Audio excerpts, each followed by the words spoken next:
뭐 한 집이 180평 정도? 집에서 탁구도 칠 수 있을 만큼 굉장히 컸고 앞에 보통강 보였고 그래서 오셔서 최초로 정말 제대로 방송 기자가 된 분을 모십니다.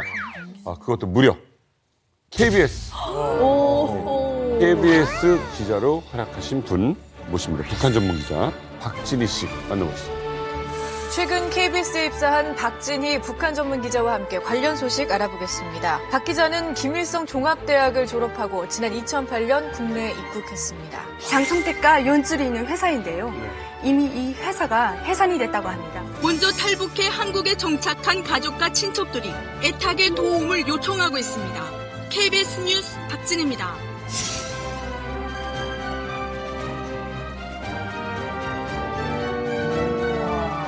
전혀 이질감이 없는데요?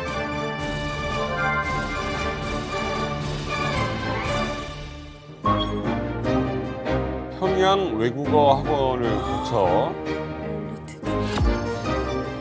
김일성 종합대학을 졸업했습니다. 우와.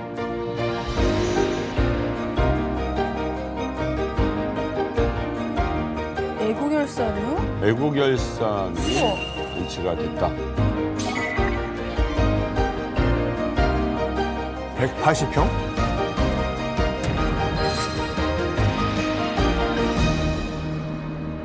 자, 김일성 종합대학을 졸업한 초엘리트가 어떻게 한국 공영방송 KBS의 방송 기자가 될 수 있었던 건지 그 흥미진진하고 스펙타클한 이야기가 궁금해지는데요. 박진희 씨 나오셨습니다. 네, 반갑습니다. 안녕하세요. 안녕하세요. 저는 북한에서 김일성 종합대학 경제학부를 졸업하고 2008년 25세 나이에 탈북한 박진희입니다. 전직 KBS 방송기자를 했고요. 현재는 경기도 평택에 있는 화장품 제조 공장을 운영하고 있습니다. 그래요? 저기 평택에서 집 경매하는 분인가? 반갑습니다. 아니 근데 사실 KBS 얘기가 자꾸 나오고 있는데 제가 KBS 출신 아니에요? 그렇지. 제가 17년 동안 아나운서를 했고 KBS 간판이셨죠? 아니 뭐 간판 많이 닦긴 닦았는데 몇 기예요? 제가 2013년 초에 입사를 했고요. 38기입니다. 특채요, 공채? 저는 특채였던 것 같습니다. 특채. 동기들이 지방 기수라서 같이 수습 못 떨고 혼자 돌았습니다. 박진희 씨가 기자실에 첫 출근했던 날이 기억이 생생해요. 그걸 기억하세요? 왜냐하면 방송 기자 그때 이제 신문 기자들은 몇 명 있었는데 탈북민이 어떻게 방송 기자를 KBS 기자로 나온다고 이랬는데 벌써 딱 등장했는데 이 긴장한 빛이 역력하더라고요. 막 금방이라도 스튜디오에 가거나 뭐 아니면 현장 리포트를 할 수 있을 정도로 옷을 쫙 이렇게 빼 입었어요. 근데 이력 중에서 이제 가장 먼저 그 눈에 띄는 이제 김일성 종합대학 출신이시다라고 했는데 그러면 금혁 씨하고 이제 선후배 사이 아닌가요? 그 과 선후배는 아니고요. 저는 이제 외문학부 출신이시고 우리 기자님께서는 경제학부 재정금융학과였죠. 하지만 같은 건물에 있었어요. 21층짜리 같은 건물에 있었고 근데 이제 같은 고등학교를 나왔습니다. 고등학교 직계 선배십니다. 고등학교 저 평양 외국어 학원 졸업. 외구나. 기자님도 외국어 학원을 나온 걸로 알고 있습니다. 이렇게 만나는 게 드물지 않아요? 드뭅니다. 진짜 같은 이제 평양에서 살다 온 것도 찾아보기도 어렵고 지역도 서로 틀리다 보니까 자기 얘기만 하는데 뭐 제가 이제 그 이력을 보니까 외국어 학원 영어과 저도 영어과 다녔고요. 저 때는 이제 반이 10개 과였는데 저보다 한 7년 정도 후배인 것 같아요. 제가 방송하신 거를 쭉 봤는데 느끼셨는지 모르겠는데 처음보다 확실히 뒤로 갈수록 안정적이고 그렇지. 부드러워지고 자연스러워지고 네, 그때 제가 방송을 했다 하면은 제 방송보다는 그 발음? 이런 것들이 난리가 나서 네이버 검색 순위 2위도 올라가고. 근데 평양에서 온 거 다 좋다. 근데 KBS는 표준말로 방송을 전달해야 된다. 그래서 부서에서 이제 아나운서 선배님들 쪽으로 이렇게 연계를 시켜서 하루에 2시간씩 딱 한 달을 받았는데 그 다음에 방송을 했는데 사람들이 어떤 댓글도 안 달리고 처음에 뭐라고 하는 댓글이 뭐가 있었어요? 뭐 오징어를 이제 어징어라고 한다. 두 번째로 그때는 이제 장성택 사건이 이슈였어요. 네. 이제 저는 분명 장성택이라고 하는 것 같은데 댓글에는 종성택이라고. 송성택. 박 기자는 북한 주류 사회를 잘 아실 텐데요. 북한 지인들과도 통화를 해보셨다고요. 네, 장성택 숙청설이 나오자마자 장성택 숙청설이 나오자마자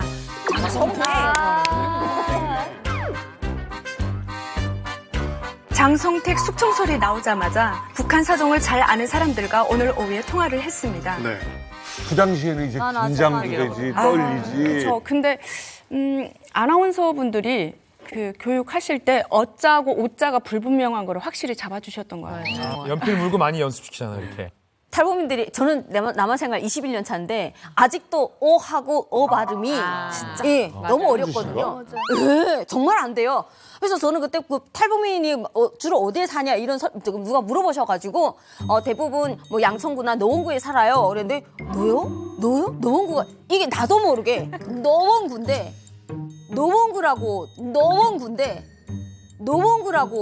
들리나? 저는 분명히 노원구라고 했는데 노원구라고 들리나 봐요. 지금도 똑같이 노원구 2번 하셨어요. 아니에요. 노원구인데 그다음에 제가 제 차 번호가 뭐예요? 뭐예요? 제가 자본을 딱 받았는데 너무 양감인 거예요. 그래서 제가 군부대 강의를 가야 되니까 항상 출입하기 전에 차량 번호를 알려줘야 돼요. 그래서 33 뭐예요? 그다음에 뭐요? 어머니 할 때 뭐 있죠? 아까 근데 거기서는 뭐로 적은 거예요. 뭐가 아니고 뭐라고요? 안 되는. 그래서 제가 이게 차량 번호는 글자가 달라가지고 출입이 안 되는 거예요. 어떡해. 분명히 전화 통화해도 이런 난감한 일 되게 많아가지고 그 뭐 하고 뭐가 헷갈리는 그런 게 있으면 되게 어려워요. 부연 설명을 해야 되는데. 원래 근데 북한 분들이 발음이 좀 이렇게 부정확하세요. 그래서 무슨 해프닝이 있었냐면은 저도 이제 그 국방부 출입하면서 북한 취재 오래 했잖아요. 초반에 저희 언론에서도 김정운이라고 표기를 했어요. 뉴스에. 왜냐하면 우리 이 정보 당국이 도청을 통해서 후계자 가능성이 높은 이 미지의 젊은 후계자의 이름에 대한 도청을 했는데 북한 사람들끼리 얘기하니까 정운이가 김정운 동지가 정운이가 그러니까 아무리 들어도 정운이거든. 그래서 못한다. 다 정운인 줄 알았는데 이거 안 돼요. 북한 매체에 이름이 공개되는데 김정은인 거예요. 근데 북한 사람들도 김정은이라고 쓰면서 김정운 동지께서 이렇게 하니까 이런 발음과 관련된 해프닝이 되게 많죠. 제가 굉장히 궁금한 거는 북한에서 이제 평양외고 김일성 종합대학 출신이다.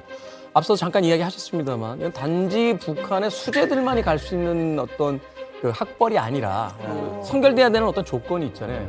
바로 집안의 문제, 사상성의 문제 뭐 이런 것들인데 도대체 북한에서 어느 정도의 금수저 집안이었기 때문에 이런 것들이 가능했는지. 어머니 쪽은 그 중국 교포입니다. 근데 김일성이 중국에서 빨치산 투쟁을 할 때 같이 이제 투쟁을 해서 그 중에 한 명이 나중에 이제 북한의 인민 무력 부부장이 됩니다. 지병학이라고. 우리 어머니의 삼촌이고요. 그래서 중국에서 다 같이 할아버지를 따라서 할머니부터 시작해서 저희 엄마 형제가 북한으로 오게 된 거고요. 아버지는 순전히 이제 자수성가하신 분인데 나중에 제가 덕을 누리고 거기서 잘 살다 온 모든 것은 다 아버지 덕인 것 같습니다.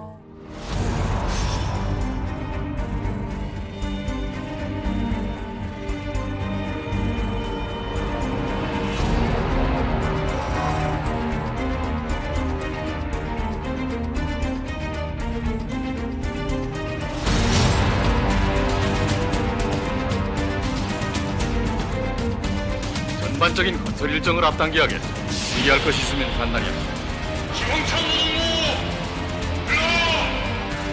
아버지는 당원돌격대 영공대대 대대장을 하셨고요. 영공이 어떤 일이냐면 공중에서 무거운 물체를 들어서 그 자리에 맞추는 일이었습니다.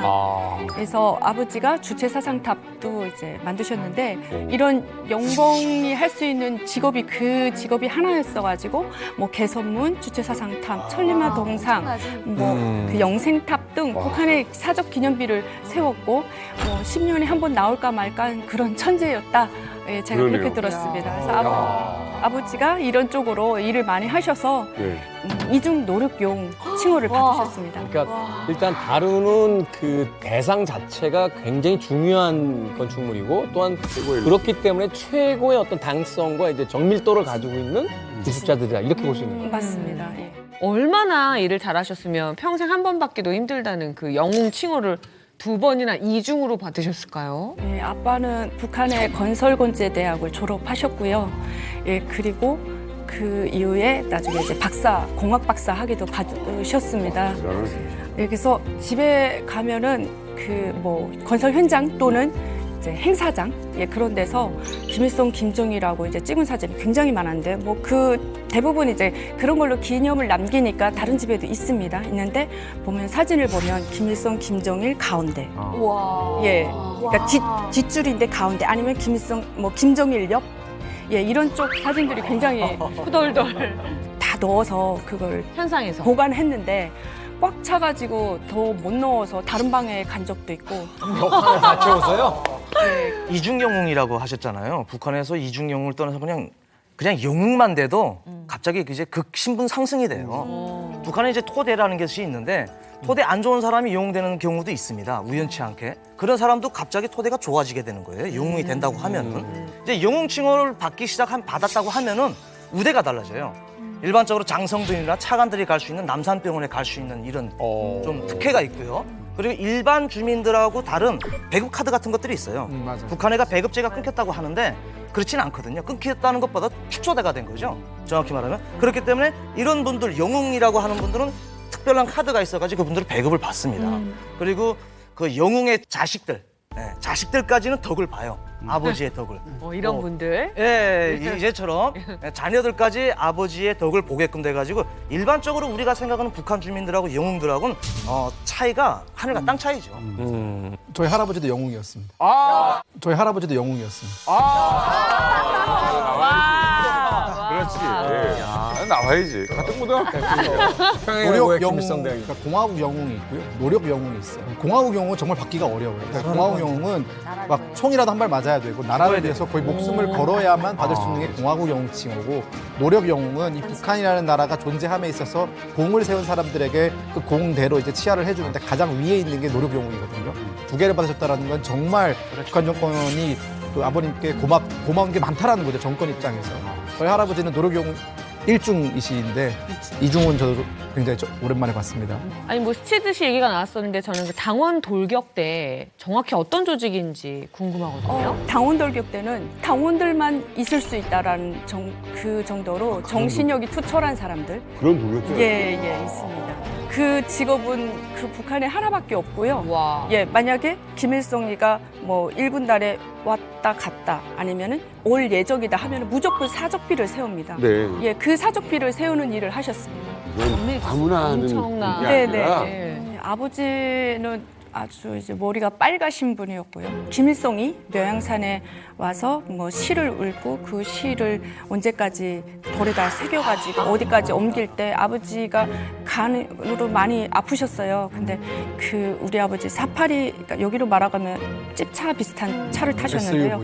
예, 거기에다가 모포를 깔고 누워서 수액 맞으면서 현장에 갈 정도로 당에 대한 그런 신념이 엄청 투철하셨고 이 신념이 맞기 때문에 이걸로 뭔가를 테크닉을 걸면 칼날 위에도 올라선다. 내가 한 일은 내가 책임진다.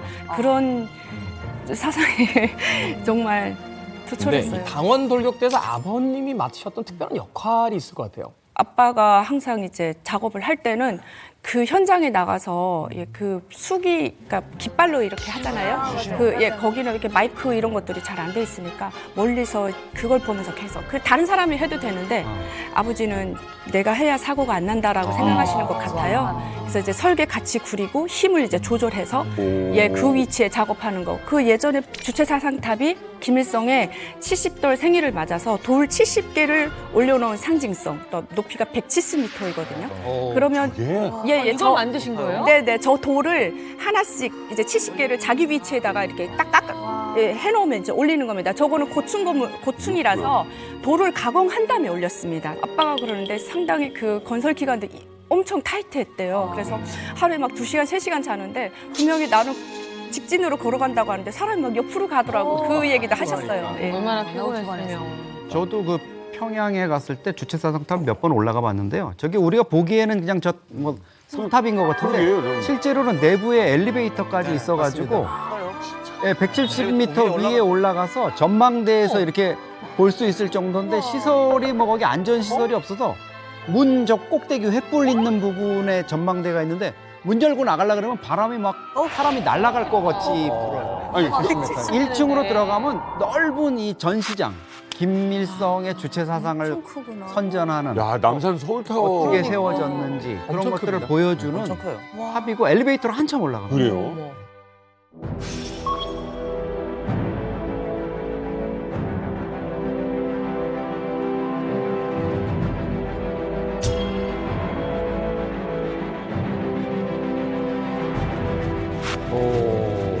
이야. 아니, 되게 높은데요. 주체사상탑. 저 밑에 저기 들어가는 게 입구네요. 어우, 넓구나. 저 1층이 저렇게 전시장이 되어 있어요. 이야. 세계 각국에서 보내온 돌. 대리석에다가 저렇게 세계 각국에서 지지하는.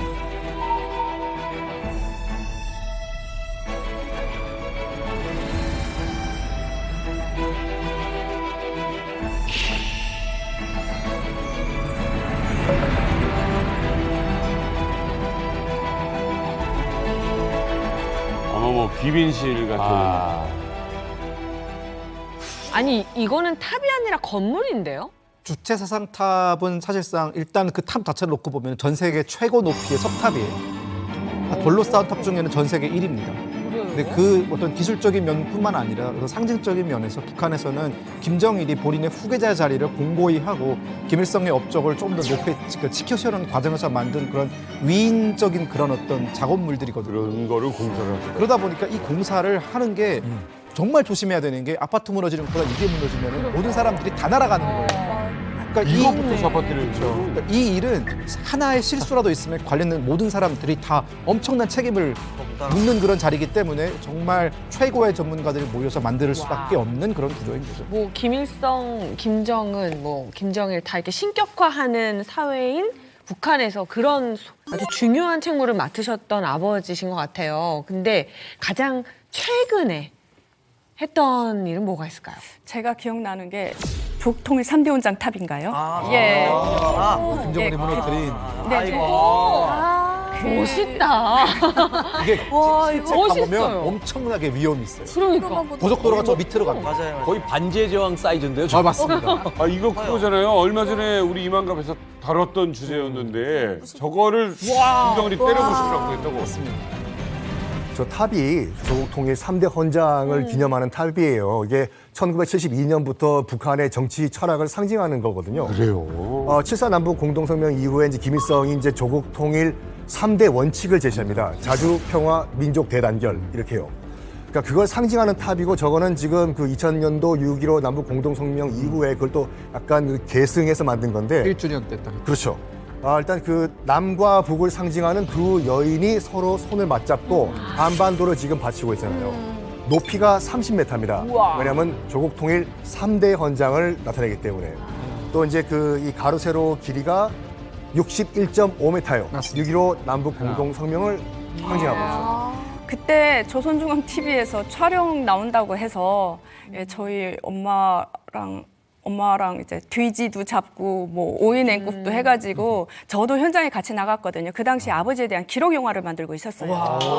네, 그래서 진짜 대단하다. 어마어마. 기록 영화를 만들 정도야. 그래서 저쪽에서 촬영해 왔는데 그래서 이제 아버지가 일하는 거를 그때 아버지가 한 3일 동안 세우신 것 같은데 하루 동안 풀로 봤습니다. 근데 멀리서 이제 이게 숙이 가지고 하는데 저렇게 보면은 이제 조각상인데 그게 이 탱크랑 뭐 기중기랑 뭐 큰 꾸라주 이런 차들에다가 와이어줄로 걸어서 이렇게 조금씩 이렇게 올리는 거예요. 예, 올려서 어느 자리에다 맞춘 다음에 아버지네는 철수하고 조각사들이 붙어서 이제 조각을 하는 겁니다. 예, 근데 정말 막 몇 센치씩 올라가요. 예, 목 다 쉬고 아버지. 근데 저희 아버지가 좀 그 왈가베라고 해야 되나요?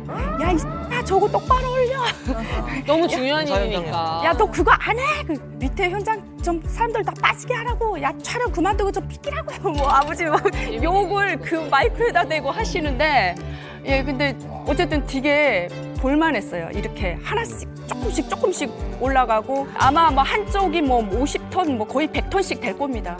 저는 사실 이 3대 연장 기념탑 준공식을 갔었습니다. 제가 진희 씨 아버님이 그 준공식에 참석했던 그 자리에 제가 저 자리에 서 있었습니다. 세상에. 준공식을 가셨다고요? 어떻게 됐었냐면요. 이게 준공식이 2001년 8월 14일 날 있었는데 김정일은 저 자리에 오지는 않았어요. 근데 당시에 뭐 명목상의 국가수반이라 그러는 김영남 최고인민회의 상임위원장이 왔는데 그 당시에는 북한이 저 구조물 기념탑을 세우는 것도 세우는 거였지만 한국에서 간 사람들을 하여간 최대한 같이 끌어안혀서 의미를 부여하려는 목적이 강했어요. 저도 저 현장에 있었습니다.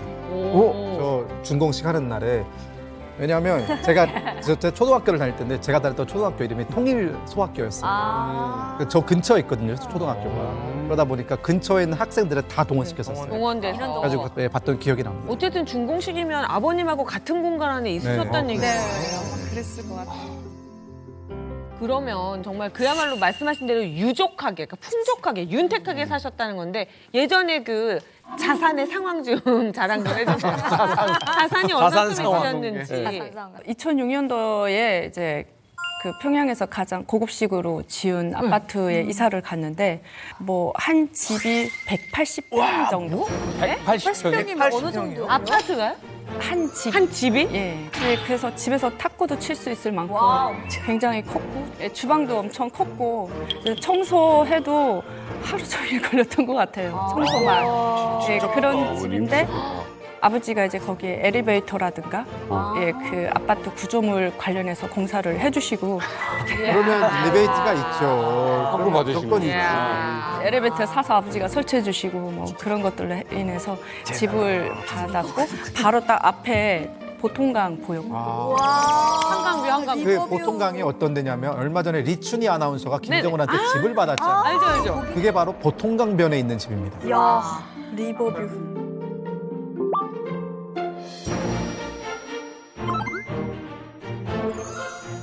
그다음에 또 북한은 그런 게 있잖아요. 물이 잘 안 나오잖아요. 그러니까 아버지가 우리 집만은 또 그 물탱크 있잖아요. 큰 거. 2톤도 저장할 수 있는 물탱크를 그 화장실 쪽에다 만들고. 그때 한때 북한에서 유행했던 물탱크. 물을 미리 받아서 이렇게. 네. 그 물 없을 때 이렇게 물 안 줄 때가 많으니까 미리 줄 때 다 끌어 당기는 거예요. 그리고 그 아버지가 건설업을 하시다 보니까 바닥에다 난방을 주황 난방을 다른 집에 한 3배로 설치하고 그러면 이제 다른 집이 못 가지 않습니까? 그럼 그 난방은 바깥쪽에다가 이제 연탄 같은 건데 그 일반 집에서 쓰는 연탄보다는 좀 고급스럽고 땅땅해서 연기가 덜 나는 거. 그걸 피워서 겨울에도 집이 되게 훈훈했습니다. 방이 몇 개나 돼요? 방이 4개 정도였고요. 거실이 커요. 근데 거실에 이렇게 유럽식으로 미닫이 문으로. 와우. 그냥 북한의 미닫이가 아니고 우리 지금 폴딩 도어처럼 이렇게 여는 폴딩 도어로 쭉 열면 벽에다가 사진을 기념사진. 근데 그 사진이 벽이 모자랄 정도로 많았다는 거 아니에요? 180평에 모자를 집은 국가에서 준 건가요? 아니면 뭐 돈 있는 사람들이 모아서 지은 것 같아요. 불법을 많이 하셨네. 그러면 집이 근데 어떻게 아니, 이중용 되셨지? 매장대도 엄청 고급스러운 거였겠네. 거기도 되게 부잣집 아니에요? 180평 얘기 들으니까 조금 작아지긴 하는데. 네. 180평까지는 아니었고요. 60평 정도였습니다. 어마어마한 거지. 네, 60평 정도였어요. 서민이었네. 아, 그렇죠. 서민이었어요. 열심히 노력한 서민이었어요. 네. 근데 이제 김일성 종합대학 하면요, 이제 졸업한 동문을 찾아보면 이제 김정일이 있고 김평일, 김여정 같은 이제 백두 혈통도 있습니다만 또 장성때 촬영해 어떤 이 권력자들 정말 이런 어떤 북한의 최고의 파워 엘리트 집안 정도는 돼야 이제 입학의 어떤 기준선을 좀 넘을 수 있는 정도잖아요. 근데 그것만 가지고는 못 가잖아요. 왜냐면 그런 사람들은 또 꽤 있을 테니 그 중에서 이제 머리가 정말 좋고 공부를 잘하는 수재가 되자라는 또 생각이 드는데. 궁금하네. 이게 왜냐면 진 씨는 지금 너무 집안이 좋아서 그냥 입학한 건지. 나는 근데 외국어를 아니 그럴 수 있잖아요. 막 학교에 막 뭐 세워주고 아버지가 그래서. 특례. 저는 공부를 잘했어요. 그 초등학교부터 고등학교 졸업할 때까지 우등을 해본 적이 없고요. 우등을 해본 적이 없다. 그러니까 북한은 4.5 이상이면 최우등을 주고 3.5 이상이면 우등을 주고 그 밑에는 보통 2.5 이하면 낙제를 줘서 유급을 시키거나 퇴학을 시키거나 그렇습니다. 아, 그러니까 우등을 해본 적이 없다. 그러니까 뭐 4.5에서 반올림 받아서 최우등을 다 해서 난 말실수인 줄 알았어. 우등을 해본 적이 없다라고 해서. 근데 그게 우수 우등 따위는 뭐 우리 우등은 안 취급도 안 하는 거예요. 예. 10년 내내 4.5점 이상이요? 네네. 한 학기도 우등해 본 적이 없어요. 과외는 과외 받았어요? 과외도 받았어요. 과외 그래도 받았는데 받으셨구나. 저는 외고를 다닐 때 종합대학 이제 시험은 외문학부로 봐야 되니까 근데 그러려면은 조금 더 이제 영어 실력을 높여야 됐어요. 그래서 종합대학 외문학부 교수님들 이제 개인적으로 예. 종합대학 와. 1차 강사를 넘어서는 이건 불법 행위 아닙니까? 네, 지금 하면 교수님한테. 서울대 교수님들이 와서 그렇지, 직접 가르치는 해주는 거죠. 그래서 오지는 않았고요. 제가 그쪽 집으로 찾아가서 아. 주말에 좀 몇 시간씩 빡세게 받았던 것 같습니다. 이렇게 열심히 공부해서 선택한 전공이 뭐였을까 궁금합니다. 저는 당연히 이제 뭐 외국어 대학이나 김성종합대학 외문학부로 갈 줄 알았는데 아빠가 21세기에서는 영어가 기술이 아니라고 하셨어요.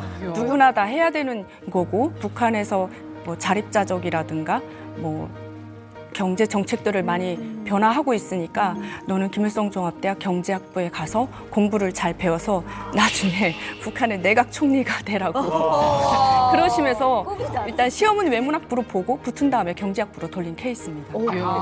전과. 불법이네. 왜요? 아니 전과는 불가능해요. 김일성 종합대학에서.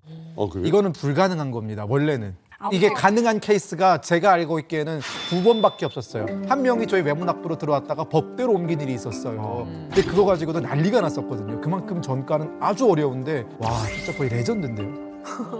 오빠도 전과를 붙은 다음에 전과를 했고 저도 붙은 다음에 전과를 했고 생각보다 재정 경제학 흔한데. 북한은 경제학부 안에 과가 6개 과가 있습니다. 맞습니다. 예, 그래서 뭐 정치경제학과 1반, 2반이 있는데 1반이 김정일이 졸업한 과고요. 그래서 사족과라고 합니다. 사족이 깃들어 있는 과.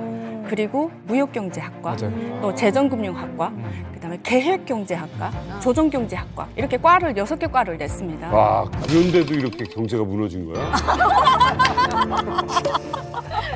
6개나 만들어놨는데 아니 그러니까요. 저도 궁금한 게 자본주의라면 뭐 경제, 경영 이런 게 중요하겠지만 사회주의 국가에서 왜 경제학과 뭐 어떻게 이 말이 가르칩니까? 경제가 뭐가 제대로 있는 게 없잖아요.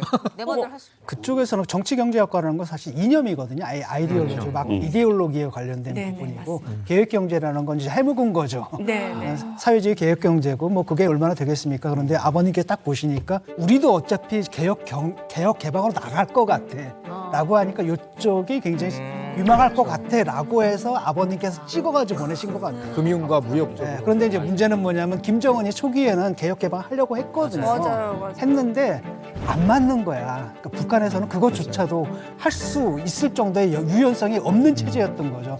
그래서 이제 후퇴를 해버린 거죠. 근데 그럼에도 불구하고 아버지께서 굉장히 잘 보시는 것 같아요. 굉장히 감각이 뛰어나신 것 같아요. 이 다음은 이거야. 영어는 기본이고 다음은 이거야. 이 영어는 기본이라는 거예요. 김일성 종합대학 출신으로서 딱 한마디면 정리가 가능합니다. 저 2개 학과가 김일성 종합대학에서 제일 좋은 학과예요. 꽃이에요. 제가 사실 경제학과 출신을 만나기 전에는 외문학부 출신이 이거라고 했었거든요. 사실 솔직히 말씀드리면 무역학과랑 금융과가 김일성 종합대학에서는 가장 경쟁력이 심하고 그리고 거기 가는 친구들은 대부분 다 잘 풀립니다. 그러니까 실제로 만약에 개혁 개방이 제대로 이루어졌다라고 한다면 그과 나온 맞아요. 사람들이 북한에 이제 권력을 쥐는 거예요. 유학도 여기서 가요. 유학과 출신들이 유학을. 아니 그러니까 무엇보다도 딸이 때 북한 체제에서 총리를 만들겠다고 총리 꿈을 가지라고 얘기하셨다는 게 맞아요. 정말 놀랍네요. 이 아무나 가는 곳이 아닌 김일성 종합대학에 금융까지 공부하게 됐어요. 자, 대학에 들어가면 우리 딸이 대학 들어가자마자 복비 풀린 망아지가 끝없는 사막을 달려다니는 것 같은 거. 우는 거야. 막 신나가지고. 신나서 막 김일성 종합대학을 다니는 거. 생각보다 김일성 종합대학은 굉장히 삭막합니다. 엄청 조직 생활이 강해요. 대학생, 우리 보통 학생회라고 하잖아요. 북한은 학생회라고 하지 않고 초대, 중대, 대대로 나눠요. 소대장, 중대장, 대대장이 따로 있어요. 그리고 김일성 종합대학 가면은 한 1년 정도는 그 김일성 종합대학 그 자부심이 좀 있어요. 뭐 마크도 금빛 나는 김일성 종합대학 마크가 있고. 저게 이제 김일성 종합대학 마크거든요. 저거는요. 한 1km 밖에서도 보여요. 저 김일성 종합대학 학생이다. 어디다 붙여요? 여기다 붙입니다. 네, 투상의장을 달고 그 아래에 붙이거든요, 보통. 와. 근데 사실 그게 한 몇 개월 안 가고요. 정작 가게 되면은 정말 아침마다 조회를 하고 개별성 동상 가서 인사를 하고 이제 하루를 시작하고 그리고 사람들이 다 잘 사는 집 자녀들이니까 뭐 외제차 끌고 올 것 같죠? 절대 못해요. 외제차 끌고 학내로 들어서는 순간 그 사람은 모든 사람이 비판의 대상이 되기 때문에 오히려 저는 그냥 지하철 타고 다니고 되게 삭막한 대학 생활을 보냈습니다. 외고 때부터 시작해서 종합대학 쭉 전 과정에 정말 마음대로 발언하고 그래본 적이 없는 것 같습니다. 항상 서로가 서로에게 어떤 그 견제가 될 수 맞아요. 네, 맞습니다. 세상에. 학급 안에도 다 보이부 스파이가 있고요. 어머. 진짜? 예. 또 보이부 뭐야? 스파이도 있고, 그다음에 뭐 그 생활 지도원 스파이도 있었고, 청년동맹 스파이도 있고. 예, 그 스파이가 여러 종류예요. 그래서 나중에는 좀 알게도 되거든요. 아, 저 보이부 스파이다 이런 식으로 주의는 하는데 다 같이 발언을 중요시하고 큰 발언 안 하고 집안에서 뭐 먹고 뭐 이런 것도 일절 티 안 내고. 진짜. 예. 되게 재미없는데? 맞아요. 삭막했어요. 그래서. 근데 이건 너무 재미없는데? 오히려 서민들이 막 집에서 막 한탄하고 욕하고 하지 이런 자녀들은 내가 발언 하나 잘못하면 부모가 사라질 수도 있고 아니면 이제 그거를 수습하기 위해서 더 큰 이제 뭔가 있기 때문에 항상 발언을 주의했습니다. 근데 철은 씨, 학교 안에도 보이부가 있다는 거 이상하잖아요. 그러니까 그럴 수밖에 없는 게 이제 엘리트층들이잖아요. 거의나 이제 종합대학 다니는 사람들은 그러니까 부모들 자체도 뭐 다르고 일반적이지는 않고 하기 때문에 자녀들이 밖에 나가서 잘못 이야기하거나 잘못 저거 하면 큰일 나잖아요. 그래서 김일성 종합대학에는 따로 보위부가 있습니다. 보위부가 따로 있어요. 제가 다녔던 김종태 해주 제1사범대학은 보위원이 1명이에요. 근데 종합대학에는 종합대학 보위부가 있어요. 그래서 한 20-30명이 전문 주둔을 하고 있고 10급 보위 기관에 임무를 수행하고 있어요. 그러다 나니까 여기에 한 20-30명이 있다니까 정본이 한 600-700명이 됩니다. 그러니까 600-700명이라는 거는 교직원이 아까 18,000명 정도라고 하셨잖아요. 18,000명이면은 거기서 한 600-700명이 정보원이에요.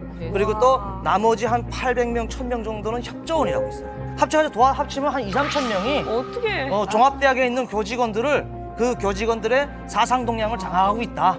상급에 보고하고 있다. 이렇게 보시면 됩니다. 이래 갖고 숨을 쉬고 살겠어?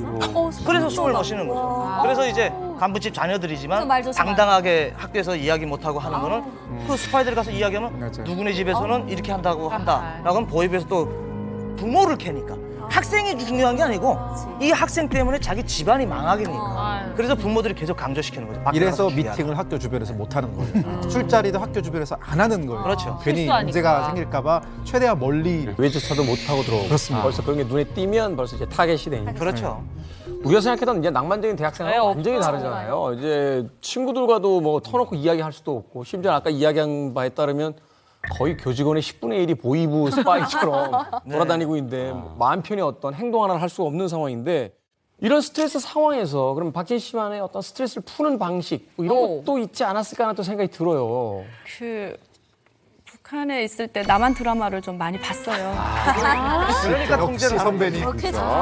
예, 그 당시에 네, 근데 보셨지? 초창기에는 거의 하드디스크 이렇게 CD 개념이 없어서 하드디스크에다가 드라마 같은 거 옮기고 학교 가지고 나와서 친구들 이제 몇몇 친구들하고 돌려보고 이랬었는데 그때 제가 엄청 인상 깊게 봤던 게 귀공자, 경찰 특공대, 그다음에 가을 동화. 와. 네, 드라마도 좀 부자들 나오는 거 위주로 많이 봤거든요. 그때는 그거밖에 안 돌아갔어요. 근데 뭐 처음에는 제일 처음 해본 게 귀공자인데 뭔가 선전용으로 만든 건가? 하여튼 재밌으니까 보긴 보자 했는데 이게 진짜일까? 그쵸? 예. 제가 이제 그 학교 때 외국인 가이드를 했어요. 그러니까 종합대학에서도 보면은 교환학생들이 들어오지 않습니까? 북한에서도 유학을 가지만 그 교환학생들은 가장 이제 머리가 빨간 사람들을 모아가지고 가이드를 시키는 사람들이 있어요. 근데 거기서 얘기할 때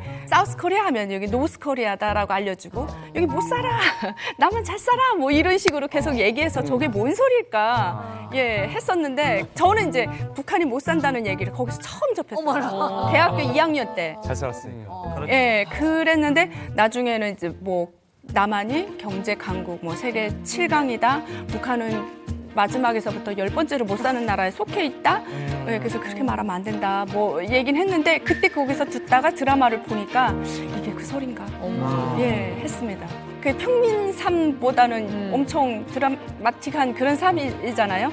그래서 뭐지 했는데 몇 편을 계속 보다 보니까 남한은 우리 사는 것처럼 사는구나. 애들이 깡통 차고 다니고 그러지 않는구나. 예, 그 삶이 자연스럽게 훅 들어온 것 같아요. 예. 자, 뭐 교우 관계는 굉장히 좀 답답하긴 했습니다만 그래도 한국 드라마를 몰래 보면서 소소한 어떤 즐거움을 가지고 이제 대학 생활을 견뎌냈는데 졸업 후에는 그럼 어떤 그 일자리를 갖게 되신 거예요?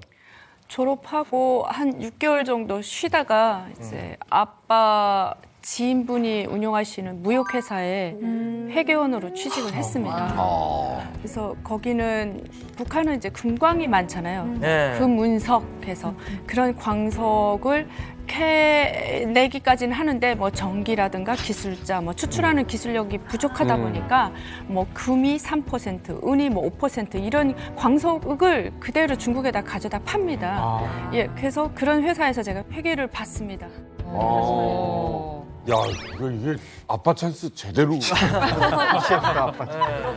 어쨌든 무역 회사인 거잖아요. 근데 그죠? 거기서도 뭐라고 못하는 게 김일성 종합대학에 그 무슨 금융 공부하고 왔으니. 경제학 사실 그때 당시 이제 북한에서 아버지가 있었던 이 뭐랄까 탑을 쌓아 올리거나 어떤 국가적인 기념 건축물을 쌓는 것은 사실은 전근대적 시대의 영화로운 직업이었다면 아버지가 이제 미래를 내다보신 거죠. 진희 씨는 앞으로 북한의 어떤 노다지, 알짜배기, 특히 무역회사, 무역회사가 좋은 이유는 뭐겠어요? 외화벌이. 그렇지, 외화벌이. 그러면 자급자족이 될 것이고 양쪽에서 다 인정을 받을 수 있다는 걸 아버지가 내다보셔서 그렇죠. 굉장히 기뻐하셨을 것 같아요. 그런데 안타깝게도 얘기를 좀 들어보니까 아버지가 그 모습을 그렇게 길게 보시지 못하셨다고 하더라고요. 아버지가 당시에 진희 씨 아버지가 이제 간암 투병 중이셨는데 그래서 이제 당에 대한 충성심을 보였지만 건강이 급속도로 나빠지셔서 이제 진희 씨가 외화벌이를 하는 모습을 더 길게 보시진 못하셨던 거죠. 오늘 이야기하는 내내 아버지를 향한 그 자랑스러움이 묻어났었어요. 그래서 또 아버지를 존경했던 것 같은데 건강이 많이 안 좋아지셨을 때 가족으로서는 굉장히 슬프셨을 것 같아요. 예, 아빠가 2006년도에 그 앞에서 말씀드린 그 집으로 이사하는 날 돌아가셨고요. 아이고. 네, 그래서 아버지는 그 집을 지어놓고 살아보질 못하셨습니다. 예, 그리고 엄마는 또 아빠보다 먼저 2001년도에 예, 엄마는 또 췌장암으로 돌아갔습니다. 예? 아버지가 돌아가시니까 국가에서 김정일이 아버지 장례를 국장으로 치러줬고요. 예, 여기 현충원이죠. 북한의 애국 열사릉에 안치됐습니다. 아빠 엄마 같이 합작해서 네, 같이 있어요. 애국열사릉 같은 경우에는 이제 우리나라 이제 현충원과 거의 이제 비슷한 건데 북한 기준으로는 솔직히 말씀드리면 애국열사릉에 가서 이제 안치된다는 거는 1000집에 한 집도 없는 경우예요. 그러면 그 애국열사릉에 안치된다고 하면 대대로 평양에서 살 수 있는 특혜도 있고요. 그리고 또 뭐 자녀들에게도 일반 사람들과의 다른 특혜가 분명히 따라가기 때문에 애국열사릉에 안치됐다는 것 자체는 북한에서 최고로 내세워주던 사람이다 이렇게 볼 수가 있습니다. 근데 이게 북한이라서 뭐가 어떻게 변할지 모르니 이거 어머니 돌아가시고 아버지 돌아가셨고 지금 집은 너무 넓게 덩그러니 있는데 이제는 스스로 이제 개척해 나가야 되는 거 아니에요? 네, 그래서 아빠 돌아가시고 나니까 가장 큰 이제 저희가 타격을 받았죠. 그래서 이제부터는 내 힘으로 인생을 살아야 되겠다라는 이제 각오에 그 무역회사에서 좀 더 열심히 일을 하기 시작했고요. 뭐 무역회사에서 회사 업무적인 것만 하면은 회사는 이제 계획을 하는 거잖아요. 근데 저도 살아야 되니까 그 아빠 지인분이 또 그 평안남도 쪽에서 광산을 운영을 하셔요. 그래서 그분한테 찾아가서 예, 제가 금을 팔고 싶은데 라인이 있다, 루트가 있다. 그러니까 저한테 가격을 좀 제시해봐라. 그래서 거기는 이제 다 추출한 순금. 북한에서 광석을 수출하면은 그 법에 어긋나지는 않지만요, 절차대로. 근데 순금을 수출하는 거는 북한에서는 역적이라고 하거든요. 예, 순금을 수출 못하게 돼 있습니다. 근데 순금을 예, 저한테 좀 줘라 해서 키로당 가격을 받고 저는 이제 저희 회사하고 거래하는 중국 쪽 대방이 있잖아요. 예, 그분을 통해서 예, 그 금을 그쪽에다 넘기고 그렇게 해서 밀수를 시작했습니다. 차익을 이제 버는 거네요. 네네네. 굉장히 똑똑하시네요. 근데 저희 집이 밀수업을 하던 집이었잖아요. 잠깐만, 밀수도 업종 등록이 돼 있는 겁니다. 밀수업이라고 해서. 그걸로 뭐 돈을 벌고 있으니까 업이긴 한데 그때 북한 그 사회 구조가 밀수가 아니면은 뭐 걸어먹고 살 수가 없었어요. 진짜 월급은 직장인 월급이 3,000원으로 딱 그 규정이 돼 있어가지고 그걸로 술 한 병 사 먹겠다고 일하는 건 아니잖아요. 그래서 밀수를 해야만 진짜 그렇게 조금 살 수 있었다. 여유롭게. 네. 생활이 꽂히네. 근데 저는 사실 조금 충격적이에요. 어떻게 보면은 우리나라로 치면 재벌가 수준으로 사셨는데 한순간에 아버지가 돌아가심으로써 밀수까지 하신다는 거는 좀 두렵지는 않으셨어요? 예, 겁도 나긴 했는데 저는 좀 밀수도 조금 급이 있게 했던 것 같습니다. 급이 있게 했던 것 같습니다. 그냥 닥치는 물건 다 한 게 아니고요. 예, 금 1kg면은 도시락빵만 해요. 예, 납작한 도시락. 예, 그거를 중국 쪽 대방한테 넘기는데 그또 이제 북한에서 그 중국 쪽으로 나가는 그 도광차들이 있습니다. 그 차에다가 주면 이제 운전석에 깔고 나가서 예, 그쪽에 가서 차액금만큼 해서 그 도광꾼들은 또 운전석에다가 그 돈을 깔고 나오고 예, 그런 식으로 뭐 바로바로 받지는 못했어요. 뭐 한 달 뭐 이런 식으로 있다가 받긴 했지만 그래도 뭐 큰 광석을 트럭으로 끌고 다닌 것도 아니고 예, 그리고 그 당시 키로당 한 3,500에서 4,500달러 수준의 마진을 받던 것 같습니다. 마진을 그거잖아 이제 광산에서 주는 아빠 친구한테도 이제 떨어지고 받는 거. 네. 그리고 트럭 기사도 좀 줘야 되고. 네네네. 또 주변 정리도 해야 될 거 아니에요. 그렇다 하고 남은 게 그 정도 수준이었고요. 네, 근데 부피가 작다 보니까 뭐 크게 예, 이동이라든가 이런 쪽에 돈이 크게 안 들었고요. 또 회사 라인으로 같이 나가다 보니까 예, 뭔가 별도로 루트를 또 뚫어서 가는 것도 아니고 뒤에는 회사 광물이 실려 있고 이건 공식적으로 나가는 거고 운전사의 의자 밑에 나의 순금 1kg가 들어가 있는 거네요. 역시 스마트폰. 예. 나중에는 뭐 한 반년 정도 했는데 한 5만 불 정도 벌었던 것 같아요. 반년에 5만 불이요? 3만 원. 대박이다. 와. 근데 오늘 얘기를 나누면서 저는 지금 가장 궁금한 점은 하나예요. 아니, 지금 아무리 아버지가 돌아가셨다고 해도 최고의 어떤 혈통을 가진 성분이 너무 좋고 심지어 외모 너무 훌륭히 예쁘시고 그리고 공부도 많이 해서 석학에 정말 가장 많이 배운 학벌까지 좋은데 맞아요. 도대체 왜 탈북을 하셨는지 저도 궁금합니다. 이제 본격적인 이야기를 좀 들어야 돼요. 네. 사실 부족함도 없었고 탈북할 뭐 특별한 뭐 정치적 뭐 탄압이라든가 이런 계기가 없었습니다. 근데 밀수하다 걸렸나?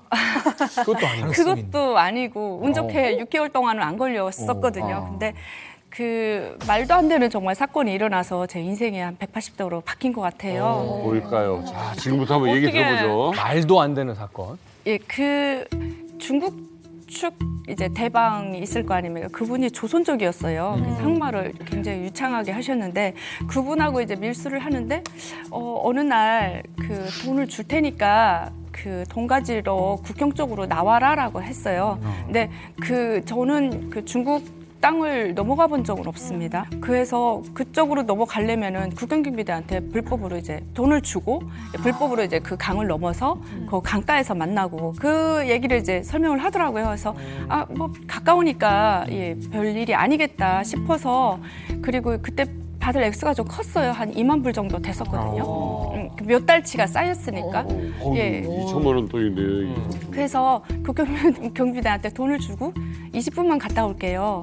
하고 갔다가 못 돌아오게 된 케이스였어요. 왜? 못 돌아오게 된 케이스였어요. 왜? 예, 근데 그분이 도로 쪽에다가 차를 세우고 차에 타라고 거기서 얘기를 하자고 했어요.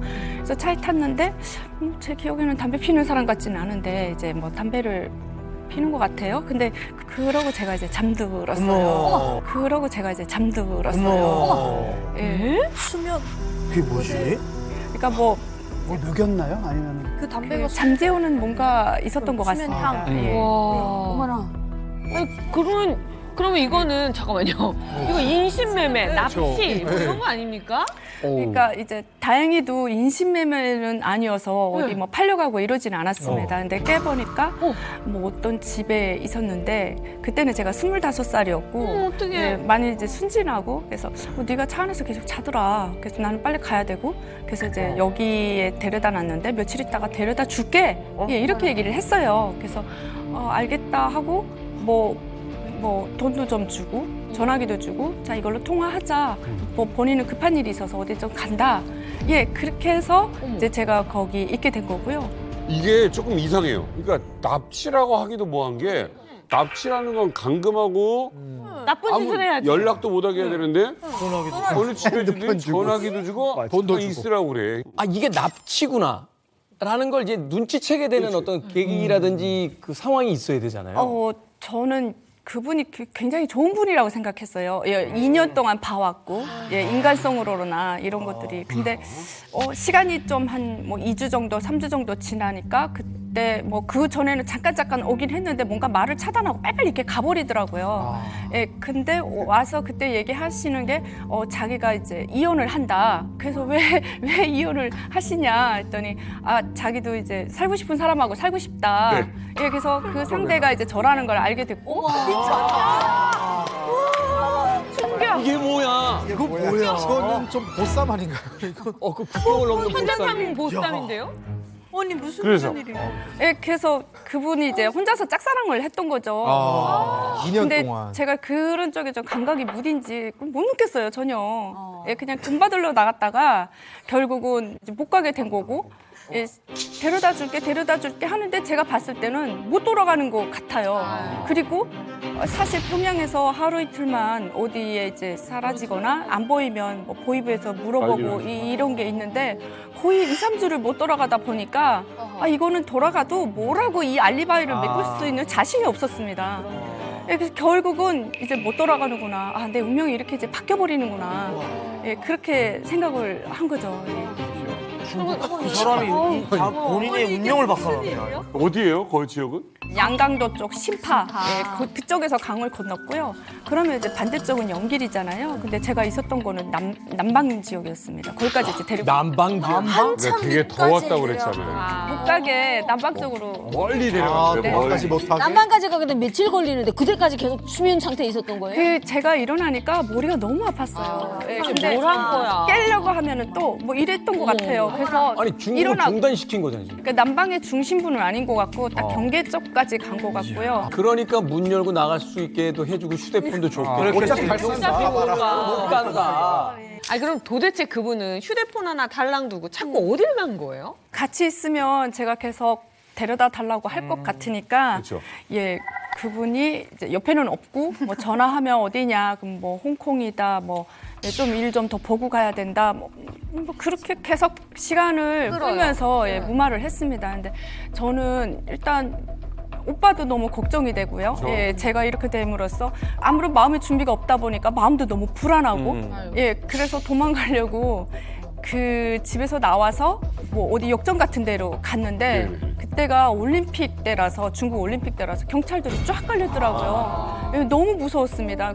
나는 조용히 나왔으니까 붙잡히지 말고 조용히 들어가야 이 모든 걸 무마할 수 있는데 그런 생각도 했어요. 저 경찰한테 가서 도와달라고 말 한번 해볼까? 예, 그런 생각도 했어요. 근데 이 알리바이를 어떻게 메꿀 것이며 뭐 별 생각을 다 했던 것 같습니다. 강변에서 뭐 어쩌다가 납치됐다고 할까? 아니면 그러면 이 사업에 시작된 거 뭐 금부터 시작해서 예, 오빠 이게 모두가 다 연루될 것이고 어쨌든 데려다 줄 때까지 조용히 있어야 하는구나. 여하튼 그 경찰들 보면 너무 두근두근거리고 눈도 못 마주치겠고 다시 또 들어왔다 또 나갔다 들어왔다 이거를 한 몇 번을 반복했던 것 같아요. 그럼에도 불구하고 도망을 못 간 거죠. 겁이 너무 많아서 너무 걱정거리가 많아서. 그때 이제 시점이 2008년 6월경 아니겠습니까? 그 유명한 이제 베이징 올림픽이 열릴 때고 그때는 중국 공안이 치안에 엄청나게 신경을 쓸 때였습니다. 그래서 그때 바로 잡히면 그냥 곧바로 북송이 되던 시기였던 거예요. 그래서 생각해보면 기차를 타고 가거나 아니면 버스를 타고 가거나 그럴 텐데 거기 곳곳마다 다 검문을 할 거 아닙니까? 근데 거기서 만약에 잡히게 되면은 까딱 잘못하면 뭐 정치범죄 용소로까지 갈 수 있는 거고 자기 인생 나락으로 이제 떨어져 버리는 것 아니겠습니까? 그러니 뭐 함부로 참 결심할 수가 없었던 거겠죠. 그 조선족 사장은 제 의사도 안 물어보고 예 저를 그냥 자기 마음대로 이제 다 요리를 한 거잖아요. 예 근데 뭐 또 아파서 병원에 가려면 호적이 있어야 되니까 예 가짜 호적도 사주고 막 그랬거든요. 근데 이런 것들이 정말로 문제가 됐을 때는 보호받지 못하니까 예, 한국에 가야 된다고 끊임없이 설득을 했고 그 한국에 가는 방법도 되게 간단한 것처럼 얘기했어요. 뭐 버스 타고 기차 타고 그냥 브로커 따라가고 그러면 뭐 한 열흘이면 한국에 도착한다. 예, 아주 간단하게 듣고 예, 실제로는 그 루트가 아니었고 너무너무 무서웠고 그래도 붙잡혀서 갈 수는 없다. 그래서 무조건 호적이 있어야 되겠다. 국적을 따야 되겠다. 그러면 한국 가야 되겠네. 예, 그렇게 해서 이제 한국행에 오른 겁니다. 현재 이제 강 건너서부터 네. 지금 이 순간까지 지금 기간이 얼마나 지난 거예요? 한 달요? 한 달이요? 그래서 진희 씨가 그 탈북길에 오르게 됩니다. 브로커도 붙여줬어요, 그분이. 그렇죠? 브로커를 따라서 이 베트남, 라오스를 거쳐서 태국까지 태국에 있는 이민자 수용소에 대기를 하다가 한국행 비행기에 무사히 타게 된 거예요. 뭐야, 이렇게 간단하다고요? 그렇죠. 자, 그런데 이제 한국으로 와서 국정원 조사를 받기 시작했는데 보세요. 학벌이 좋죠. 그러다가 아버지 영웅 이중용 집안이잖아요. 그리고 탈북할 동기가 없어요. 말이 안 돼. 동기가 마땅치 않아. 말이 안 돼. 안 믿어. 3주 동안 정말 강도 높은 조사를 받았던 것 같습니다. 같이 들어간 동기들은 이제 다 하나원으로 갔는데요. 하면 되지. 네, 저는 3개월 동안. 아버지 이제 이름 딱 되니까 오후에 자료를 쫙 다 뽑아가지고 왔더라고요. 네. 그리고 야, 너 아빠랑 다르게 생겼는데?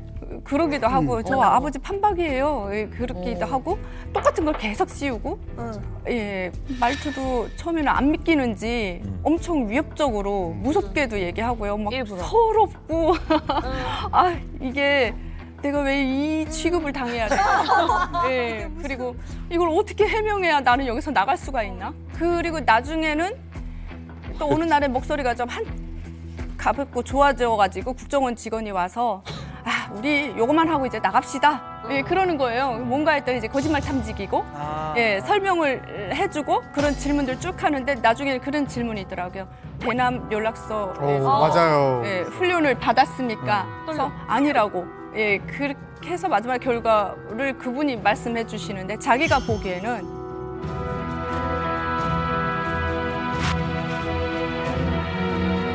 아주 바보 아니면 이 거짓말 탐지기도 통과할 수 있는 능력인 간첩이다. 능력인 간첩이다. 슈퍼 에이전트. 북한판 여자 요원. 네. 요원. 007이야 007. 근데 이제 그 당시에 우리가 배경을 좀 짚어보면 2008년, 2009년이 특히 2009년이 국내에 입국한 탈북민 수가 2,914명이었어요. 역대 최대로 많은 때고 그때 이제 대거로 몰려오는 사이에 북한이 이제 공작원, 뭐 정찰총국에 이렇게 심어가지고 들어왔기 때문에 국정원도 그걸 엄청 경계하고 있었거든요. 근데 도무지 이게 뭐 과정도 석연치 않고 탈북 동기도 이상하고 이렇게 오니까 아까 여기 보면 거짓말 탐지기를 태웠다 그러잖아요. 우리 뭐 태운다 그러는데 거짓말 탐지기를 태우는 건 이걸 웬만한 사람한테는 안 하거든요. 끝까지 신문으로 끝내는데 거짓말 탐지기까지 갔다는 거는 국정원도 야 이거 한번 끝까지 한번 해보자 뭔지 끝까지 헷갈렸던 것 같아요. 결론을 낸 거죠. 네.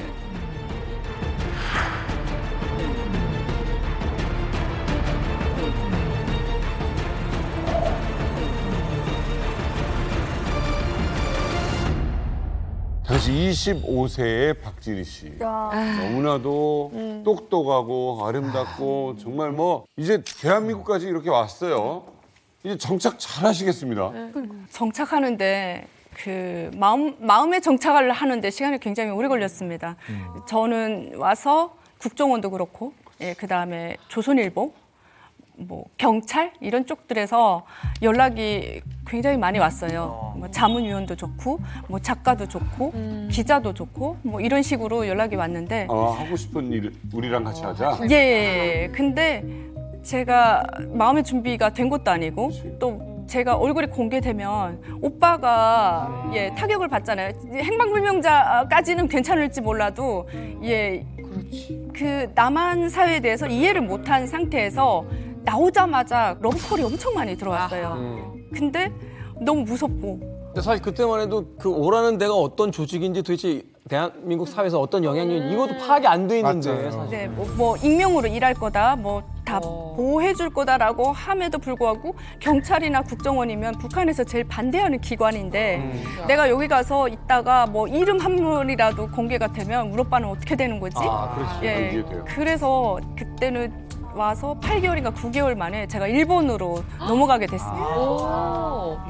일본이요? 아니 지금 뭐 영어 잘하셨을 거고 뭐 중국어도 조금 하셨는데 왜 제3국 느낌인 일본을 택하셨어요? 아니 거기다가 조총련이 있는데. 그렇죠. 맞아. 저 총련은 생각 못했어요 그 당시에. 몰랐어.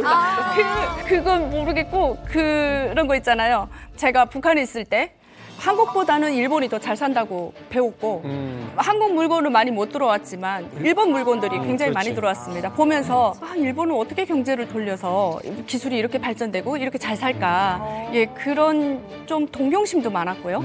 남한에 왔으니까 이제는 어디든 갈 수 있으니까 일본이라는 나라를 한번 가보자. 예, 거기 가면 조용히 누구도 안 건드리겠지. 예, 그렇게 해서 이제 일본으로 가게 된 겁니다.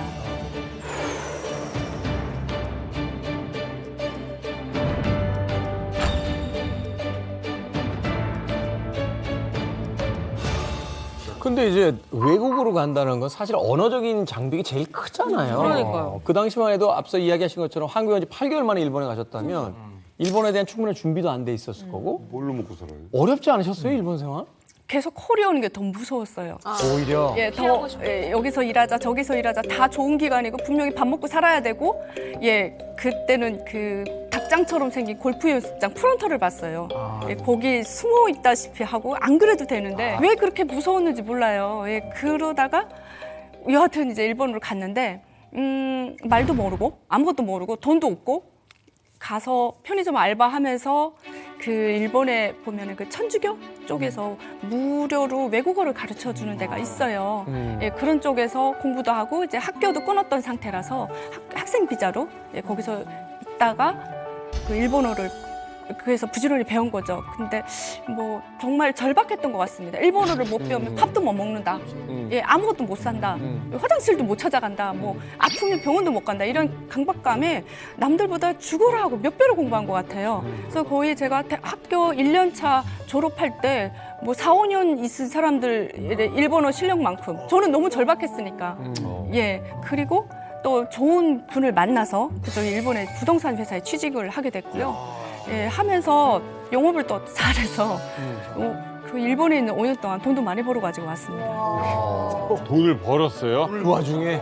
한 1억 5천 정도 벌었던 것 같아요. 잘하다. 일본 생활을 하시면서 심지어는 일본어를 배워가면서 그 돈을 벌어가지고 왔다. 근데 약간 사주에 전반적으로 금이 엄청나게 많아요. 금수저를 물고 태어났다는 게 이런 건가 봐요. 일본에서 거주할 때 5년 동안 가장 힘든 게 뭐였습니까? 외로웠습니다. 예, 그 주변에 한국 사람 많지는 않고 어찌 보면은 저는 한국보다 일본에서 사는 게 더 편하다고 생각해요. 누구 터치도 안 받고 예, 눈칫밥도 안 주고 예, 일본은 이제 나 아니면 다른 일에 관심을 안 두잖아요. 예, 그래서 살기는 편했지만 항상 마음이 공허했던 것 같아요. 그렇게 잘 있다가 외로움이 있어요. 자, 그러면 이제 한국으로 오겠다는 결심하게 된 이유가 있어야 될 거 아니에요? 그때 제가 계기가 좀 있었습니다. 가자라는 결심을 굳히게 된 계기요. 그래서 친척들이 이제 해외 쪽에 좀 나와 있어서 어떻게 해서 저를 찾아서 연락이 왔어요. 그래서 얘기를 들으니까 제가 사라지고 난 다음에 저희 오빠는 동생이 죽었다라고 하고 결혼을 했나 봐요. 근데 나중에 이제 알고 보니까 그쪽도 이제 중앙당 집 쪽인데 알고 보니까 상황이 이러니까 예, 오라고 했대요, 오빠를. 오라고 해가지고 가보니까 그 집에 이제 뭐 사돈에 팔촌에 가지 남자들만 거기 다 모여 있더래요.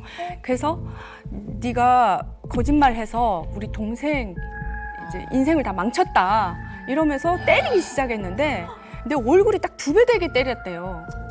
예, 그 오빠가 거기서 맞다가 너무 억울해가지고 거길 뛰쳐 나온 거예요. 나와서 저희 그 집 주변에 그러니까 건설하던 이제 집이 있었답니다. 현장 그쪽에서. 누가 소처럼 그렇게 엉엉 우는 소리를 들었대요. 근데 우리 이모는 딱 보니까 저희 오빠 목소리인 거예요. 근데 그때 그 전달해 주시는 분이 세상에 그렇게 서럽게 우는 소리를 들어본 적이 없대요. 오빠가 이제 너무 억울한 거예요. 나는 잘 살았는데 내 동생이 이상한 선택을 해가지고 결국은 내가 그 짐을 다 안게 되고 예, 엉엉 울어서 오해죠, 사실. 예, 그래서 설득을 해가지고 집으로 데리고 와서 제가 그 얘기를 듣는데 사실 이제 중국에 가서 지인분을 만나서 그 얘기를 들었어요. 그 얘기 듣고 몇 시간 만에 비행기 타고 왔어요. 비행기 안에서 2시간 동안 계속 울었던 것 같아요. 옆에 일본 사람이 안쓰러워서 티슈도 주고 뭐 하는데 계속 너무 나 이렇게 숨어 살다시피 했는데도 아무것도 안 하고 살았는데도 왜 오빠는 이 지경이 돼야 되지? 결국은 오빠는 그분하고도 이혼을 하고 전선 만드는 평양시 안에 전선 만드는 공장에 가서 6년 동안 혁명화를 했어요. 계속 용광로 앞에서 일했대요. 그 아까운 인재를 데려다가 아무것도 간부 사업도 안 하고 6년 동안 용광로 앞에서 일하면서 나중에는 이제 일하다가 일을 많이 안 해본 사람이니까 사고도 날 수 있잖아요. 뒤어서 팔 한쪽이 딱딱하답니다. 여튼 그러니까 이제 진짜 더 이상 못 잊겠네요. 그냥 이제 뭐 제가 뭐 해도 그 사이는 오빠를 가만두지 않고 뭐 그럴 바에는 이제 나도 잘할 수 있는 일이 있으니까 한번 해보자라고 해서 이제 일본에서 나온 거죠.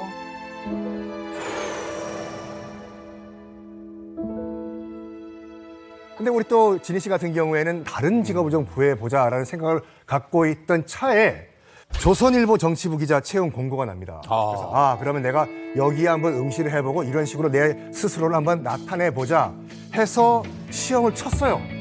근데 결과는 합격이에요. 정치부 기자 생활을 시작하는데 당시 조선일보에서 활동하셨을 당시에 기사를 한번 준비를 해봤습니다. 보시죠. 박진희 기자, 내부 단속 안 되는 북한 원조 교제 마약 유행. 지금 고위급 간부들이 원조 교제를 하는 경우도 있다고 한다라고 하면서 2013년도 8월 9일 박진희 기자가 당당하게 기사를 작성을 합니다.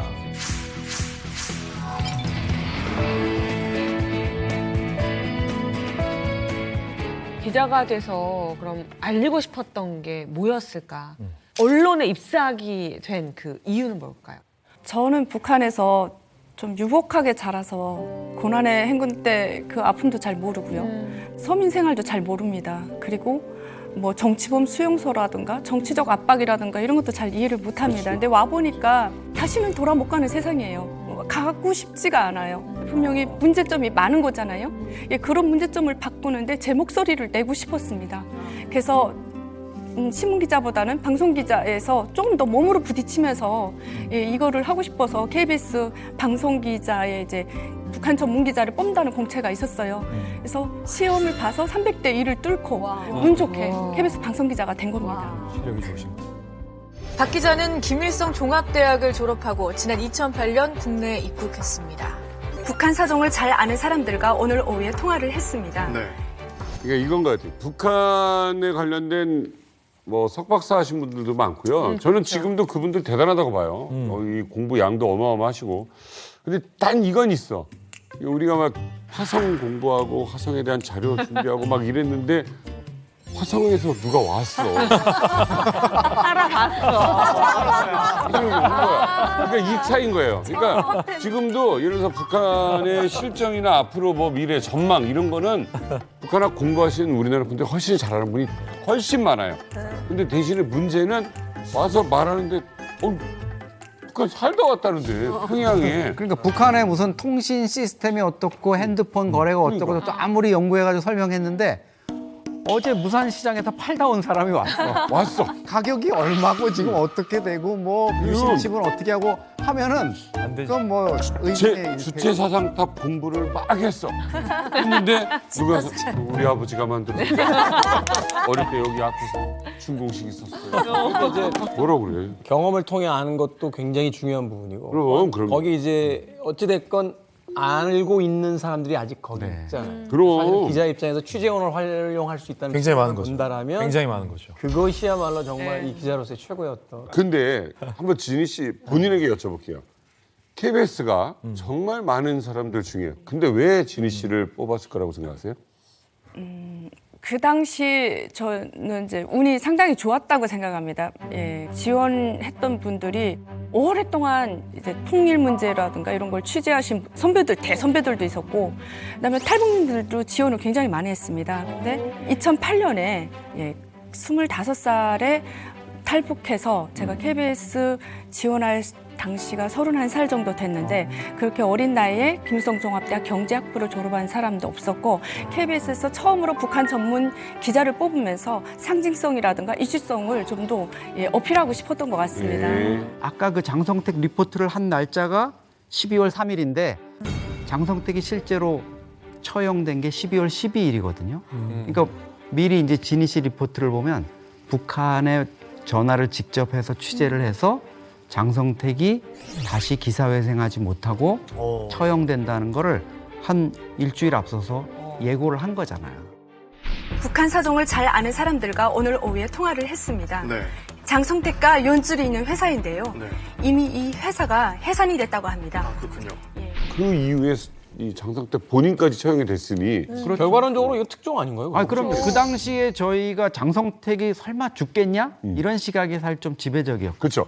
쓰는 기사마다 대박, 특종을 아하. 쓰면 특종, 쓰면 특종, 쓰면 특종. 아까 막 단독이 되게 많죠. 단독이 많아요. 그래가지고 당시 이제 박진희 기자님께서 쓰신 특종 기사들을 제가 좀 가져와 봤거든요. 단독, 탈영 훈련 거부, 북한군 내부 문서 공개. 그다음에 북한 동명이인 개명 조치, 그러니까 김정은은 다 개명하라 이거예요. 세 번째는 북한 김정은 생모, 고영이 우상화 직접 지시. 이게 대박을 터뜨립니다. 그 밑에 이제 중요한 것이 단독 입수한 북한 문건이라는 그렇죠. 것들. 이게 취재력을 보여주는 거죠. 특종을 터뜨릴 수 있었던 비결이 혹시 뭐였나요? 제가 인복이 많은 것 같습니다. 제가 탈북민으로서 최초 방송 기자가 됐다고 하니까 탈북민 중에서 정보 사업을 하시는 분들이 대가도 없이 저한테 그러니까 자료들을 많이 내주셨어요. 진짜 인복이다. 그래서 그 자료를 이제 국정원을 통해서 여러 가지 방법으로 크로스 체킹을 한 다음에 써도 되겠다 해서 뭐 1000매 분량의 자료라서 굉장히 뭐 어마어마합니다. 덕분에 거기서 이제 많은 기사들을 추려서 단독 보도를 할 수 있었고요. 이게 그러니까 진희 씨가 외국 정보의 이 유입 경로를 사실 왜곡시킨 거예요. 원래는 북한 내부 문건이나 이런 걸 갖고 오면 그 장사하시는 분들이 있거든요. 북한 간부들한테 돈을 주고 문건을 사서 갖고 와가지고 국정원한테 먼저 주고 국정원이 이제 필요할 경우마다 뭐 리크를 하거나 공식 발표를 해야 되는데 그분들이 본분을 망각하고 KBS 기자한테 먼저 갖다 준 거죠. 아니, 탈북민이 기자가 됐으니까 얼마나 자랑스러워. 그렇죠. 그러니까 특종을 내. 그리고 더 도와주려고 하시는 거예요. 얘네도 갖고 있으면 모르겠다. 한 번은 그 27명이 이제 단체로 탈북한 적이 있어요. 근데 거기에 보면 뭐 돌 아이부터 60대 노인까지 있는데 그때 중국 공안에 붙잡혔는데 중국에서는 북한에다 북송하려고 그 어떤 것도 이제 언론 모든 소식을 차단을 한 거예요. 근데 제가 외교부에다 얘기를 했어요. 전화해서 그분들이 이제 연락이 왔어요. 뉴스화 해달라고. 그러면은 북송을 막을 수도 있을 것 같다. 사실은 이제 뉴스화를 안 하고 싶어 하잖아요. 조용히 오고 싶어 하는데 상황이 너무 급했던 거예요. 가족분 중 한 명이 뭐 몇 명이고 어떤 사람들이 있고 녹음을 따도 된다. 그래서 그 녹음도 다 따고 그다음에 외교부 쪽에다가 연락을 했는데 외교부에서 뭔가 할 기미가 안 보여요. 알아보고 있다 어쨌다. 그래서 뉴스를 먼저 터뜨렸어요. 그 사람들이 있는 게 확실하니까.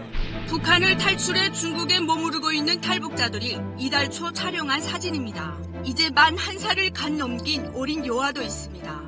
청도에서 9명, 어명에서 18명, 아이들까지 6, 7명 다 잡혔다 이렇게 말했어요. 이번에 붙잡힌 탈북자 27명도 북송될 것을 우려해 먼저 탈북해 한국에 정착한 가족과 친척들이 애타게 도움을 요청하고 있습니다.